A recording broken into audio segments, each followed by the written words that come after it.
BX1+. Le face-à-face. Avant cela, notre débat quotidien, vous savez que tous les jours, on prend 20 minutes pour faire le tour d'une question d'actualité. On va parler de réforme institutionnelle maintenant, du projet de Belgique A4 et aussi d'ouverture d'articles de la Constitution à révision. On va discuter de tout ça avec Rachid Madrane, qui est le président du Parlement bruxellois, membre du Parti socialiste, Olivier Minguin, bourgmestre de Woluwe-Saint-Lambert, mais surtout rapporteur des questions institutionnelles pour son parti, ses défis. Et puis Mathieu Billet, qui est un Wallon, qui est échevin à Neupré, mais qui est aussi délégué général pour le mouvement réformateur. Ça nous semblait aussi intéressant d'entendre un Wallon dans ce débat et de ne pas raisonner qu'entre Bruxellois. On va d'abord planter le décor. C'est quoi cette idée de Belgique A4 et d'où ça vient, Vanessa Lullier? Alors, c'est surtout qu'après 2024, on va donc se lancer dans les réformes institutionnelles. Alors, 2 ministres sont en charge des réformes, le libéral David Clarinval et la CDNV Annelies Verlinden.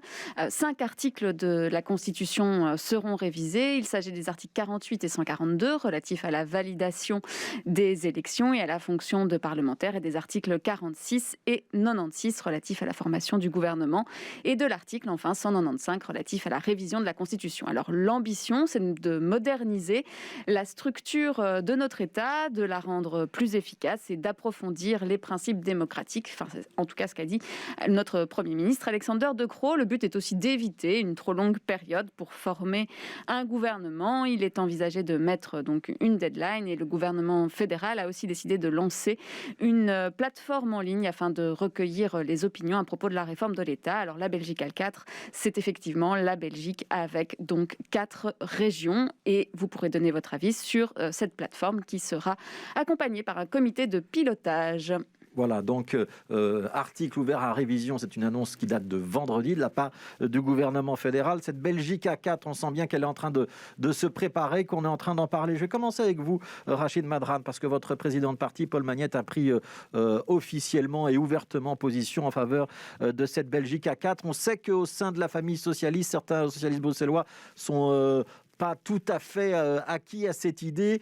La décision d'ouvrir un certain nombre d'articles à révision vendredi, ça va dans ce sens-là ou ça n'a rien à voir, et on aura 2 débats séparés sur la réforme institutionnelle d'un côté, la Belgique A4 de l'autre? Écoutez, si je regarde les articles qui ont été ouverts à révision, ça n'a pas tout à fait à voir avec l'objectif des 4 régions, puisque il y a certains articles qui sont relatifs à la validation des élections, d'autres à la fonction parlementaire. On a aussi toute la durée de formation d'un gouvernement, donc c'est d'essayer de fixer une deadline pour former un gouvernement le plus rapidement possible et d'éviter, comme on l'a connu, les 541 jours. Et puis l'article 195, évidemment, c'est la révision de la Constitution. Moi, je pense que ce que Paul Magnette a voulu ou essayé de proposer, c'est de permettre en fait une réflexion sur un temps qui soit un temps long, pour ne pas faire la énième réforme de l'État et pour tenter de déboucher sur ce qui pourrait être la dernière réforme de l'État. On arrive au bicentenaire de la Belgique, donc je pense que c'est un moment propice pour y arriver. Et j'ai lu un article récemment d'un constitutionnaliste, ou en tout cas quelqu'un qui a beaucoup participé à des réformes successives, et qui disait qu'un des problèmes de nos réformes successives, c'était que chaque réforme portait en elle-même le germe de la réforme suivante. Et que donc c'était une espèce de course sans fin à une réforme. Donc peut-être qu'ici, on se retrouve dans un état d'esprit où l'ensemble des formations politiques, mais il faudra y associer également les citoyens, puissent ensemble réfléchir à quelque chose qui, au fond, doit partir du besoin des gens. Je pense que c'est ça l'enjeu. Je pense que c'est ce que Paul a essayé de proposer. Olivier Minguin, donc il y a un temps court, il y a un temps long. Le temps court, c'est notamment d'essayer de clarifier un petit peu la manière dont on valide les élections et la manière dont on forme les gouvernements. Et puis il y a le temps plus long auquel Rachid Madrane vient de faire référence, c'est cette Belgique A4. Sur la Belgique A4, en tout cas, on sait que vous, on a déjà eu des débats avec vous d'ailleurs sur cette question-là, on sait que vous êtes plutôt opposé. Vous continuez d'être opposé à l'idée de cette Belgique A4 dans ce que vient de dire Rachid Madrane, qui serait la dernière réforme et qui permettrait de stabiliser définitivement le pays. Ça n'irait pas à défi de stabiliser définitivement le pays ? Ah ben ça, il fallait le faire bien avant, si je peux le dire. La sixième réforme de l'État, que plus personne ne défend, parce que la crise sanitaire a fait apparaître toutes ces faiblesses, toutes ces lacunes. Quand j'entends la plupart des partis s'émouvoir aujourd'hui de ce qu'il y a trop de ministres de la Santé, mais je leur dis, mais qui a mis ce chaos institutionnel dans le fonctionnement de notre pays, notamment pour gérer une crise comme celle-là, si ce n'est ceux qui ont voté cette fameuse sixième réforme de l'État, qui a été sans doute une des réformes de l'État les plus dévastatrices de la solidarité. On a commencé à toucher au caractère fédéral de la sécurité sociale. Ce que tous les partis francophones avaient dit, jamais on n'y touchera, jamais on ne mettra à mal le socle fédéral que représente la sécurité sociale. Je pourrais encore donner bien d'autres idées. Alors je dirais, d'abord, avant de s'aventurer à nouveau dans des projets, et alors on croit que c'est vite fait comme ça, hop, 4 régions et tout va être simplifié, tout va être stabilisé, faisant faire la démonstration de la difficulté que ça représente, je dis d'abord faisons l'évaluation correctement des 6 réformes précédentes, avec les citoyens, avec ceux qui vivent la réalité, et particulièrement, par exemple, quand on pense au monde de la santé, allons demander aux professionnels de la santé ce qu'ils pensent des difficultés auxquelles ils ont été confrontés. Je donne un petit exemple. Sait-on que dans ce grand foutoir institutionnel qu'a engendré la sixième réforme de l'État, les vaccins obligatoires, compétence du fédéral. Les vaccins facultatifs, comme pour lutter contre la pandémie, puisqu'ils ne sont pas obligatoires, compétence des communautés. Allez faire comprendre ça aux gens. Et je pourrais vous donner dans le secteur de la santé, mais des dizaines d'exemples de ces disparités invraisemblables. Alors, 4 régions, ça paraît sympathique comme ça. On se dit, oh, le problème est réglé, on n'a plus que 4 régions et on n'a plus les communautés et on n'a peut-être même plus l'État fédéral comme vous le voudrez parce que, attention, 4 régions, c'est le confédéralisme à 4 que certains plaident au nord du pays, enfin, à 2 plus 2. 2 principales régions ou 2 principaux États, Wallonie, Flandre, et puis dans la trappe, Bruxelles. Alors j'ai beaucoup d'estime aussi pour les germanophones, mais on ne sait pas très bien pourquoi les germanophones devraient former une 4e région. À ce compte-là, je demande que les 150 000 francophones de la périphérie forment une 5e région, parce que si 66 000 habitants peuvent former une 4e région, pourquoi 150 000 francophones de la périphérie ne formeraient pas une 5e région? Donc vous voyez que tout ça n'est pas si simple. Alors, bien entendu, mon parti a toujours défendu une région à part entière, Bruxelles. Nous sommes le premier parti à l'avoir demandé. Mais nous considérons que la solidarité avec la Wallonie est indispensable pour que les équilibres dans l'État belge ne se fassent pas en défaveur des francophones. Alors j'ai vu Rachid Madran faire oui de la tête à certaines affirmations. On lui redonnera la parole dans un instant, mais je vais terminer le premier tour de table avec Mathieu Billet, donc délégué général pour le mouvement réformateur. Le mouvement réformateur, il est demandeur de cette idée d'une réforme et peut-être de ce concept d'une Belgique à 4 où on reste sur la Belgique, État fédéral unitaire, comme l'avait dit une fois Georges-Louis Boucher. Ben, en fait, ce qu'il y a, c'est qu'il y a des opinions qui s'expriment. On sait qu'il y a certains qui sont plutôt tenants d'une théorie d'une Belgique à 4, d'autres qui le sont beaucoup moins. Certains mettent à raison, je pense, en avant le lien intra-francophone, appelons-le comme cela, entre Bruxelles et la Wallonie. Mais je pense qu'il y a une idée derrière laquelle tout le parti se range, c'est la nécessité d'une simplification de l'institutionnel intra-francophone déjà, mais de manière générale dans le pays. Monsieur Minga a longuement expliqué la sixième réforme de l'État. Je pense que les imbroglios institutionnels n'ont pas commencé en 2014 et il y a de nombreuses compétences qui ont été régionalisées, communautarisées puis régionalisées derrière à d'autres occasions, parce que donc c'était la sixième réforme de l'État. Et je pense que tout ça manque de cohérence et pas que dans le domaine de la santé. Je pense qu'il y a plein d'autres domaines qui nécessiteraient un toilettage. Et donc, qu'on prenne le temps court pour notamment la validation du scrutin qui doit être modifié parce qu'on a été condamné pour ça, ça c'est nécessaire, et qu'on prenne le temps long et qu'on associe la société civile, qu'on associe des experts, parce qu'on parle de constitutionnalistes, il y a eu beaucoup d'opinions qui ont été développées, je pense que c'est nécessaire, mais donc simplifions le débat et maintenons ce caractère intra-francophone sur la table. Alors, j'entends déjà au moins un consensus, c'est l'idée qu'on doit faire l'évaluation des réformes précédentes et aussi demander l'avis des citoyens. Donc ça fait déjà un point sur lequel tout le monde est d'accord. Je reviens chez vous, Rachid Madran. Lorsque Olivier Minguin dit « Attention, Belgique à 4, ça peut paraître sympathique, mais qu'est-ce qu'on fait de l'État fédéral? Est-ce qu'on garantit qu'il est toujours là ?» Et 2, qu'est-ce qu'on fait du lien entre francophones? Je traduis, est-ce qu'on va vers un enseignement wallon, un enseignement bruxellois, une politique culturelle wallonne et une politique culturelle bruxelloise? Est-ce qu'on scinde ces éléments-là qui aujourd'hui relèvent de la Fédération Wallonie-Bruxelles? Votre réponse? Alors, soyons très clairs. la suppression de la Fédération Wallonie-Bruxelles est un sujet tellement sérieux, il ne peut pas se régler sur un coin de table, première chose. Bon, c'est pas un coin de table, c'est le studio de BX1. Oui, mais je veux dire de manière politique. Alors, 3 éléments fondamentaux. 1, pas de cogestion de Bruxelles. Bruxelles est une région à part entière et donc on ne peut imaginer un statut spécifique. 2, je suis d'accord avec Olivier Minguin, bien entendu, nous, comme socialistes, nous sommes fondamentalement attachés à un lien fort entre la Wallonie et Bruxelles, et je l'ai dit tout à l'heure, qui part du besoin des gens. Alors oui, efficacité, meilleure efficacité, simplification, ok. Ce qu'il faut savoir aussi, c'est évidemment la communauté française touche des matières essentielles. J'ai été ministre à la communauté française, l'enseignement, l'aide à la jeunesse, le sport, recherche scientifique, tout ça, les médias, l'audiovisuel. On ne va pas scinder tout cela et s'imaginer que demain on va faire une radio-télévision francophone wallonne et une autre bruxelloise. Ça n'a aucun sens. L'enseignement, c'est la moitié du budget de la communauté française. Il est évident que pour les francophones, on ne va pas avoir des diplomations différentes selon les régions. Alors ça sert à quoi de supprimer la Fédération Wallonie-Bruxelles, Rachid Madrane, si on la maintient dans les faits? Je n'ai pas entendu la question. Quelle est l'utilité de supprimer la Fédération Wallonie-Bruxelles si on la maintient dans les faits? Je pense qu'il n'y a personne qui a dit d'emblée qu'on allait supprimer la communauté française. L'idée, c'est de dire, est-ce qu'il n'y a pas, et d'ailleurs il y a un article de la Constitution qui est l'article 138 qui permet en fait d'avancer et qui permet aux francophones de mettre de l'ordre dans leurs propres institutions et de voir comment ils pourraient, sans transférer des compétences, améliorer l'efficacité de la gestion des matières. Et puis il y a un autre élément dont on ne parle jamais, qui moi est fondamental comme bruxellois, c'est qu'il y a des structures aujourd'hui. Prenons par exemple la communauté métropolitaine. Moi je pense qu'il faut l'activer, la réactiver, parce que Bruxelles... Mais ça c'est une promesse facile quand même. C'est fondamental, parce que c'est aussi le lien avec les néerlandophones et le lien avec les francophones.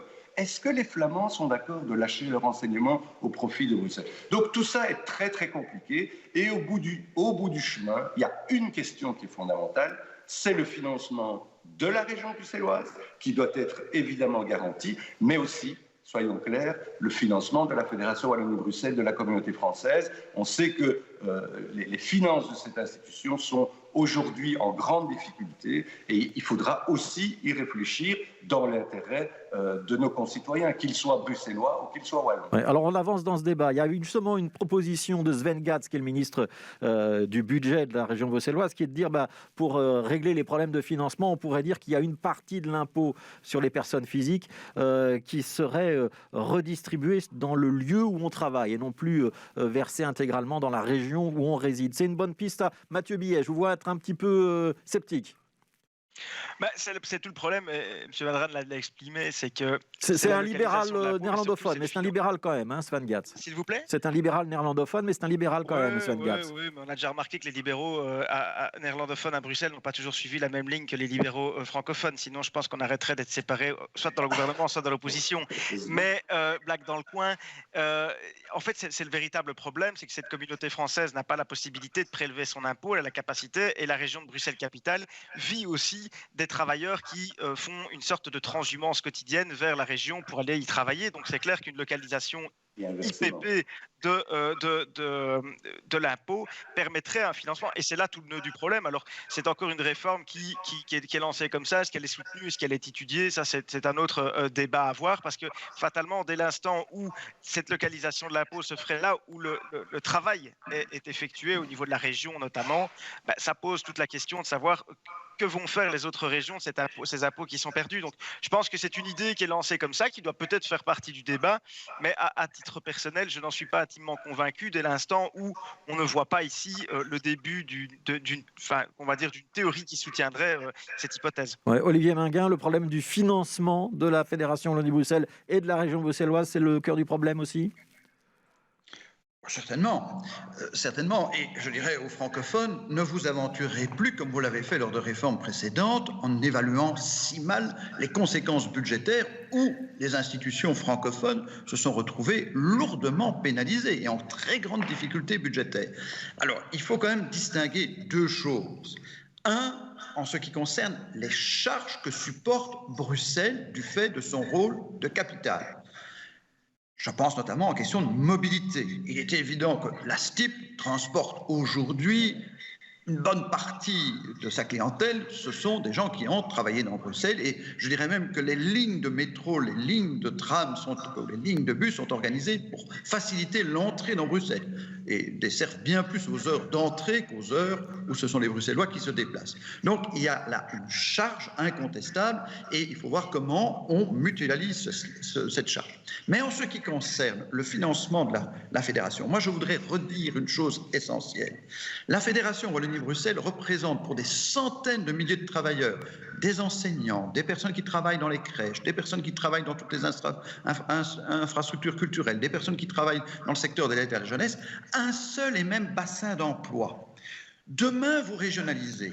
Demain, le statut de l'enseignant en Wallonie n'est plus le même que le statut de l'enseignant à Bruxelles.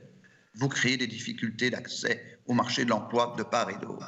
Demain, vous régionalisez l'enseignement et vous faites en sorte que le parcours scolaire ne soit plus le même en Wallonie qu'à Bruxelles. Vous empêchez à des tas de familles qui passent régulièrement d'un côté ou de l'autre parce que recomposition des familles, ainsi de suite, vous les confrontez à des difficultés. Est-ce qu'on veut compliquer la vie des gens ou est-ce qu'on veut, au contraire, faire en sorte que l'on parte des réalités vécues? Vous savez, les liens entre francophones sont sociologiquement bien plus forts que ce que ne veulent dire les apôtres du tout aux régions, les ultra-régionalistes qui finalement ne sont pas très éloignés des nationalistes. Alors, on va juste faire un petit point. On va comparer parce qu'on évoque souvent un autre modèle. Lorsqu'on parle de notre Belgique A4 et d'une évolution vers un système confédéral, on parle souvent de la Suisse, la Confédération helvétique. Comment ça marche là-bas, Vanessa Lullier? Alors, la Suisse est composée de plusieurs communautés linguistiques, comme la Belgique, qui cohabitent. Alors, le système politique suisse est composé de 3 niveaux. La Confédération, c'est l'équivalent du fédéral chez nous.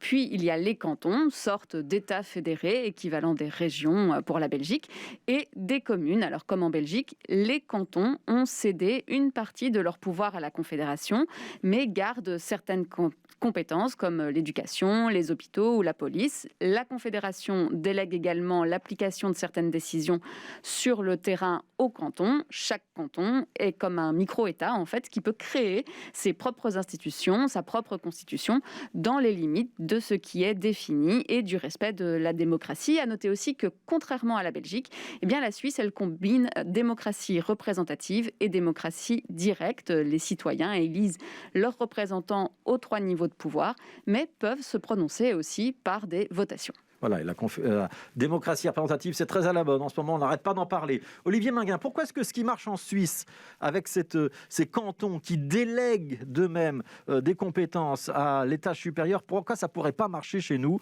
avec une Belgique à 4 et des régions, par exemple la région bruxelloise et la région wallonne, qui délégueraient des compétences ou qui s'organiseraient des compétences communes? Alors, d'abord... contrairement à ce que laisse entendre la dénomination Confédération helvétique, ce n'est plus une confédération. Depuis la Constitution de 1848, si j'ai bonne mémoire en Suisse, c'est bien un État fédéral et l'organisation de la Suisse est davantage fédérale que confédérale, bien entendu. Par ailleurs, moi qui connais assez bien des amis romans dans différents cantons, il faut savoir que l'idée même de la Fédération Wallonie-Bruxelles a inspiré des responsables politiques francophones dans différents cantons francophones de Suisse en disant « mais voilà ce qu'il nous faudrait. Il nous faudrait, au-dessus de nos cantons romans, comme on les appelle là-bas, les cantons francophones se disent romans, il nous faudrait une institution qui solidarise les francophones. Parce que les francophones en Suisse sont assez minoritaires, ils représentent plus ou moins 25-26% de la population, et on sait qu'il y a des rapports de force aussi avec les alémaniques, et donc ils disent, mais vous avez un bon précédent en Belgique francophone, vous avez une institution qui nous rassemble. Donc c'est la Belgique qui inspire la Suisse et pas l'inverse. Donc vous voyez que quand on croit qu'un modèle est toujours parfait ailleurs, parfois nous avons des avantages qui servent d'exemple aussi. Oui, Mathieu Billet, cet exemple helvétique, c'est un exemple sur lequel on peut réfléchir dans le programme qui nous attend pour 2024 ou pour 2030 ? Je rappelle aussi, pour commencer, que la Suisse élit un président chaque année qui est issu des cantons. Et je ne pense pas que le modèle suisse, alors on a chacun nos qualités, chacun nos défauts, mais je ne pense pas que le modèle suisse soit non plus la panacée de ce qui se fait. Il y a d'autres États aussi où il y a la présence des Länder en Allemagne. Il y a d'autres États qui peuvent servir de modèle de base. Je voudrais juste réagir un peu sur ce que M. Maguin dit tout à l'heure, parce qu'il y a aussi des incohérences dans l'autre sens, parce qu'avoir les infrastructures sportives au niveau régional et le sport au niveau communautaire, avoir des structures d'accueil d'accueil de l'enfance au niveau régional et avoir le personnel qui est dedans au niveau de la communauté française. C'est cela aussi que j'appelais tout à l'heure à la lisibilité. Et donc voilà, dans une réforme de lisibilité, de clarification du paysage politique, je ne vais pas non plus ici relancer un nouveau débat, parce qu'il est 13h, mais on pourrait fédéraliser aussi des compétences, ce qui éviterait un émiettement et une distorsion totale des compétences dans les régions. Donc voilà, pourquoi pas le modèle suisse sur certains aspects, notamment sur la démocratie directe, mais je pense que c'est à nouveau pas des déclarations un peu à l'emporte-pièce qu'il faut faire ici. Ouais, si j'entends bien, Rachid Madran, il y a deux débats là. C'est les compétences qui nous chipotent un petit peu, l'enseignement, etc. Soit on les transfère vers le haut, vers la fédération, soit on les transfère vers le bas, vers la région. Je repose ma question du début. Est-ce qu'il n'y a quand même pas un petit peu un débat où ça frotte entre les socialistes bruxellois et les socialistes wallons sur ces questions-là? Il y a toujours eu des débats entre régionalistes dans tous les partis politiques, il me semble. Mais ce que moi j'ai envie de dire, à la fois comme socialiste, mais aussi comme président du Parlement bruxellois, c'est que vous savez, Bruxelles a obtenu son statut de région à part entière il y a 32 ans. Et cette région a démontré pendant 3 décennies que c'est un modèle institutionnel qui a permis aux Bruxellois de décider pour eux-mêmes. Et c'est un modèle aussi qui a permis de faire coexister 2 communautés sur son territoire pacifiquement. Et j'ai envie de dire, c'est un modèle qui fonctionne. Donc moi, ce qui m'intéresse, et je rejoins M. Minguin sur un élément, c'est que les réformes de l'État n'ont qu'un intérêt, c'est d'améliorer la vie quotidienne de nos concitoyens. Et donc, il faut partir des besoins des gens pour réfléchir à un système qui améliore et qui permette du progrès social pour chacun et chacune. Alors, c'est la conclusion de ce débat, parce qu'il est déjà 13h. Je vais vous demander 30 secondes à chacun. Est-ce que le statu quo est possible ou pas possible? Et si on a une réforme de l'État, que ce soit Belgica 4 ou une autre, c'est pour quand? C'est pour 2024 ou c'est pour 2030? On commence par Olivier Minguin. Pas de précipitation. Pas de précipitation parce qu'on a vu que chaque fois qu'on a négocié sous l'exigence du nationalisme flamand, ça a conduit à des catastrophes. Et la dernière en était la belle illustration. Et le statu quo, c'est possible ou pas? Mais je rappelle que nous sommes un parti fédéraliste. Fédérer, c'est unir. C'est vrai aussi bien au niveau fédéral belge qu'au niveau des francophones. Chaque fois qu'on se divise de manière excessive, on s'affaiblit. Mathieu Billet, est-ce que le statu quo est possible? Non, il n'est pas possible. Je pense que, alors sur l'agenda, il est fort heureusement lancé, la procédure est lancée, mais le statu quo n'est pas possible parce qu'on voit qu'il y a trop d'impasses, il y a trop d'incohérences, il y a trop de distorsions et donc le statu quo n'est pas possible. Il ne faut pas presser le pas, mais il faut en tout cas pas traîner en chemin. 2024 ou 2030? Je ne pense pas que pour 2024, on sera prêt. Rachid Madran, même question. Mais je l'ai dit tout à l'heure, un temps long, ne pas mettre la charrue avant les bœufs. Et je pense que 2030, symboliquement, pourrait être une date, je pense, qui nous permette d'atterrir de manière raisonnée et raisonnable. Et je pense qu'on éviterait des décisions qui pourraient être de mauvaises décisions. Et ça sera le bicentenaire de la Belgique. C'est magnifique. C'est la raison pour laquelle j'ai pris cette date. Voilà, et ça nous permettra aussi d'organiser d'autres débats, parce qu'il y a encore beaucoup de choses à dire et beaucoup d'idées qui ont déjà été un petit peu évoquées ici, mais qui mériteraient d'être creusées et sur lesquelles on devrait encore avoir quelques échanges d'arguments. On vous réinvitera. Merci beaucoup. Rachid Madran, président du Parlement bruxellois pour le PS, Mathieu Billet, délégué général du mouvement réformateur, et Olivier Minguin, chargé de mission institutionnelle, on va inventer ce titre-là, pour Défi. Merci à tous les trois.